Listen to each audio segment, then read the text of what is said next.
Donc je suis intervenu sur le référentiel quartier durable qui a été développé à l'initiative du gouvernement wallon, qui figurait dans la déclaration de politique régionale et qui se compose de 25 critères qui balisent les développements en matière de quartier durable, 25 critères qui couvrent le champ de la localisation des quartiers, de consommation des ressources, des aspects de mixité et de l'ensemble des aspects paysagers. C'est un référentiel qui est attendu par les acteurs, en particulier les acteurs publics qui souhaitent désormais disposer d'un guide, d'un outil qui va leur permettre de mieux baliser ce qui peut être considéré comme satisfaisant en matière de quartier durable en région wallonne, avec une volonté clairement affichée d'avoir des critères qui soient applicables aussi bien en milieu rural qu'en milieu urbain, et donc des critères qui sont spécifiques à la localisation du projet qui est adopté dans le cadre du quartier durable. C'est le résultat d'un travail qui a été mené relativement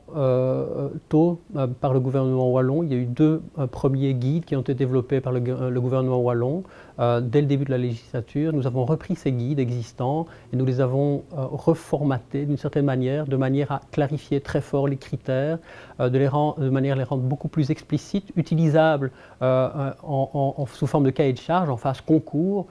par les autorités publiques. Et donc ce travail vient comme une espèce d'aboutissement d'un travail préalable qui était mené par d'autres équipes dans la CPDT ou pour des guides développés par Jean-Michel Degrave par exemple. L'idée est bien de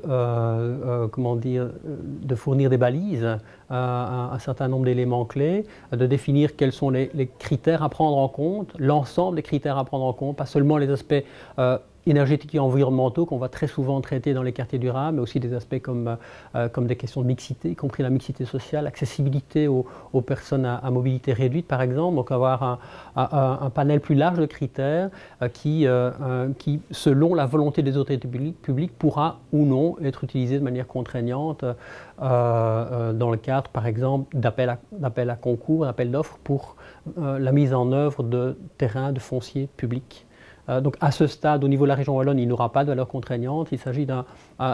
support qui pourra être mobilisé par les différents acteurs. Nous pensons que c'est un facteur important, effectivement, qui va fixer un certain nombre de points de repère pour le secteur de la construction qui désormais saura quels sont les critères qui seront pris en compte par les opérateurs publics en matière d'évaluation de quartiers durables,